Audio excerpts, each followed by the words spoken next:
এই জন্য বলি আল্লাহ আল্লাহ জিকির, ইল্লাল্লাহ ইল্লাল্লাহ জিকির করা। আল্লাহ রাব্বুল আলামিন বলছেন 151 নম্বর আয়াত, অর্থাৎ মনের মধ্যে ভিতরে ভিতরে তাগুতের উপরে মহব্বত রাখা যাবে না। মনে থাকবে কথা, যদি তাহলে আপনি মুনাফিক হয়ে উঠবেন।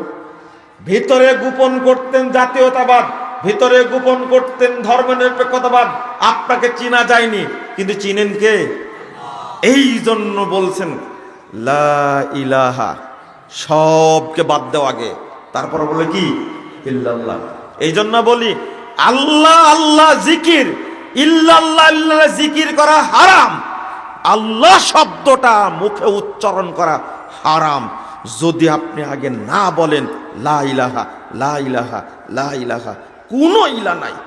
অন্তর পরিষ্কার না করে আল্লাহ শব্দ উচ্চারণ করা যাবে না। আপনি বুঝলেন না মনে হয়, তাই না? বুঝলেন না? আরে একজন লোকের গায়ে তাবিজ আছে, তাই আল্লাহ নবী তাকে কালেমা পড়াননি। মনে আছে না আপনাদের হাদিসটা? আর তাবিজ আছে, লোকটা আসছে পায়ে হেঁটে অনেক দূর থেকে। তাওহীদ কি জিনিস, ঈমান কি পরিষ্কার, কি স্বচ্ছ, কি দামি জিনিস। দূর থেকে, মুসলিমদের সংখ্যা কম, আসছে দূর থেকে পায়ে হেঁটে, পেটে খাবার নাই। 10 জন মানুষের মধ্যে 9 জনকে আল্লাহ নবী বায়াত করালেন, একজন কি কাট করে রেখে দিয়েছেন। তারা বলছেন বায়াতা তিসআতান ওয়া আমসাকা হাযা, কি ব্যাপার? আমরা আসলাম 10 জন, 9 জনকে কালেমা পড়ালেন, আর একজন কাট করে রেখে দিলেন কেন? ও তো আসছে কি, ও নবীর মহব্বতে আসেনি, কোরআনের মহব্বতে আসেনি, ইসলামের মহব্বতে আসেনি, রেখে দিল কেন?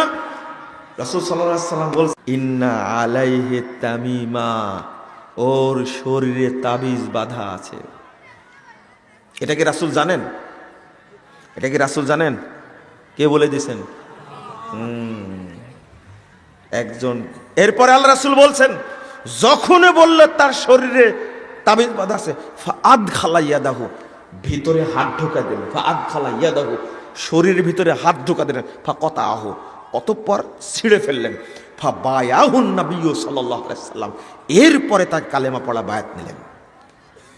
শোনেন, একজন লোক বলছেন হাদিসটা মনে হয় আপনি বুঝতে ভুল করেছেন। আমাকে বলছেন কেন? ওই যুগে মুসলমানই নাই, আল্লাহর নবী এত কড়া ছিলেন না। তিনি আগে কালেমা পড়ায় তারপরে বলবেন বাবা তোমার দেহের মধ্যে তাবিজ বাঁধা আছে, এটা ছিঁড়ে ফেলে দাও। আমি বললাম যে ও তাহলে রাসূলের চেয়ে আপনি বড় তাওহীদপন্থী। বলছে না আপনার বুঝতেই ভুল আছে। বেকুবি বাদ দেন, এটা আল্লাহর নবী জানতেন তার ভিতরে তাবিজ আছে। দোষটা কি নবীর না আল্লাহর? নাউযুবিল্লাহ। কে বলে দিছেন? আল্লাহ বলেছেন জিবরিল আমিনকে, এই যাও তাড়াতাড়ি বলো মুহাম্মদকে ওকে কালেমা পড়ানো যাবে না। কি আছে? তাবিজ আছে। তাবিজটা থাকার কারণে আশহাদু আল্লা ইলাহা ইল্লাল্লাহ ওয়া আশহাদু আন্না মুহাম্মাদান আবদুহু ওয়া রাসূলুহু, এই কথাটা বলতে পারে। মুখ দিয়ে উচ্চারণ করা হারাম, মুখ দিয়ে উচ্চারণ করা হারাম। কালেমা শাহাদাতটা উচ্চারণ করা হারাম, কারণ ভিতরে কি আছে? তাবিজ আছে। তাহলে কি তাবিজ দিয়ে নামাজ চলে? তাবিজ দিয়ে কি হজ চলে? তাবিজ গায়ে বাঁধা অবস্থায় আল্লাহ শব্দটা উচ্চারণ করা হারাম। আপনি কি পেয়েছেন? তাওহীদ কি জনসংখ্যা নিয়ে চিন্তা করে? কি পাগলামির পাগলামি বলেন তো। রাসূল নাকি খুব দরদি, শিরিকের কাছে কোনো দরদ আছে? না না না, আপনি ভাবতেই পারেননি।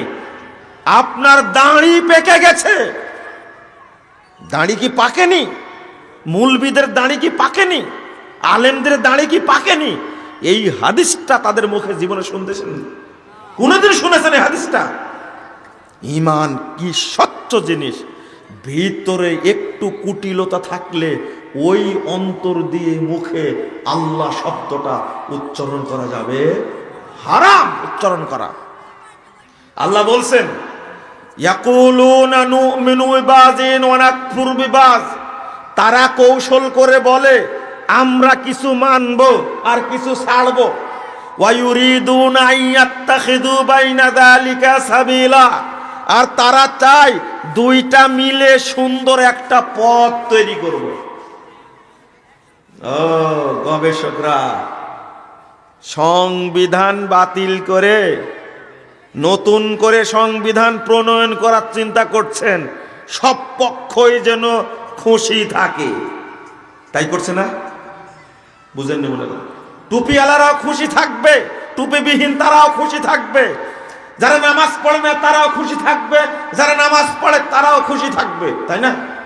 ওয়ায়াত্তাখিযু বাইনা যালিকা সাবিলা, ইউরিদুনা আইয়াত্তাখিযু বাইনা যালিকা সাবিলা, তারা চাচ্ছে দুইটা মিলে সুন্দর একটা কি করবে, পথ তৈরি করবে। আল্লাহ বলছেন, তাদেরকে বলছেন উলাইকা হুমুল কাফিরুনা হাক্কা, এরাই হলো নির্ভেজাল কাফের। যারা বিধর্মী তারা নির্ভেজাল কাফের না, যারা দিন আর বেদিনকে, ইসলাম আর জাহিলিয়াতকে, তাওহীদ আর তাগুতকে, শিরিক আর ঈমানকে মিক্সার করে, আল্লাহ বলছেন এরাই হলো ফ্রেশ কাফের, তাজা টসটসে কাফেরেরা। উলাইকা হুমুল কাফিরুনা হাক্কা, জীবনে এই কাজ করতে যাবেন না, সাবধান। দুইটা মিক্সার করার পরিণতি কি বুঝতে পারছেন? মনে করবেন না রাজনীতি আমার শেষ কিছু, যে না, আপনার শেষ ফলাফল হলো হয় জান্নাত না হলে কি জাহান্নাম। এটাই হলো শেষ ফলাফল। আপনাকে কাঁথা সেলাই করতে কে বলেছে? আপনাকে বলতে চাচ্ছি সফল কোন জায়গায় হবেন আপনি? 92 বছর বয়স হয়ে গেছে, দাড়ি পেকে গেছে, মাজাটা বাঁকা হয়ে গেছে। এই লোকটা 45 বছর তাবলিগ করেছে, ইসলামের দাওয়াতের সাথে জড়িত ছিল, অথচ লোকটা এখনো আকীদা পোষণ করে আল্লাহ সর্বত্র বিরাজমান। এটা হলো কুফরি আকীদা। কি আকীদা? কুফরি আকীদা। তো আপনি দাওয়াতি কাজ করে করলেনটা কি? দুইটা মিক্সার করা যাবে? কোনটা চলবেন? কোন পথে চলবেন? তাওহীদ ইসলামী আপনি গ্রহণ করবেন, বলেন ইনশাআল্লাহ। এর সাথে জোড়াতালি দেওয়া যাবে? জোড়াতালি দিলে ইসলামের মর্যাদা নষ্ট।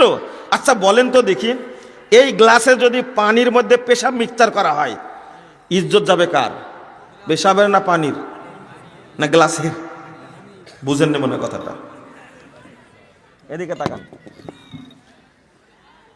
এর মধ্যে পানি আর পেশাব দুইটা মিক্সচার করলেন, ইজ্জত যাবে কার? না পেশাবের? বলছে গ্লাসের। চিন্তা করেন কত বুদ্ধিমান। একজন বলছে টাকনোর নিচে প্যান্ট পরা হারাম, এটা ঠিক আছে, তবে মুজা পরে যদি কেউ পরে কোনো সমস্যা নাই। বলে সর্বনাশ, কেমন শয়তান মুফতি রে ভাই, এত বুদ্ধি পেল কোথায়? বুঝেননি কথা? কি সুন্দর কায়দা বের করেছে। টাকনুর নিচে প্যান্ট পরা কি হারাম, তবে মুজা পরে যদি পড়ে তাহলে কি জায়েজ। লা হাওলা ওয়ালা কুওয়াতা ইল্লা বিল্লাহ। ইবলিসও মনে হয় এত সুন্দর বুদ্ধি পাবে না, ওর কাছ থেকে ইবলিস বুদ্ধি নাই মনে হয়, আমার কাছে মনে হয়। লা হাওলা ওয়ালা কুওয়াতা ইল্লা বিল্লাহ। আপনি কি বুঝতে পারছেন? এবার শুনেন, ইসলামের সাথে আপনি এখন মিক্সার করছেন কি? বিজাতীয় মতবাদ। কি বিজাতীয় মতবাদ? বলেন কার মর্যাদা নষ্ট হবে? তাওহীদের সাথে তাগুত মিশ্রিত করলে ইজ্জত নষ্ট হবে কার? কেন তাগুতের ইজ্জত নাই?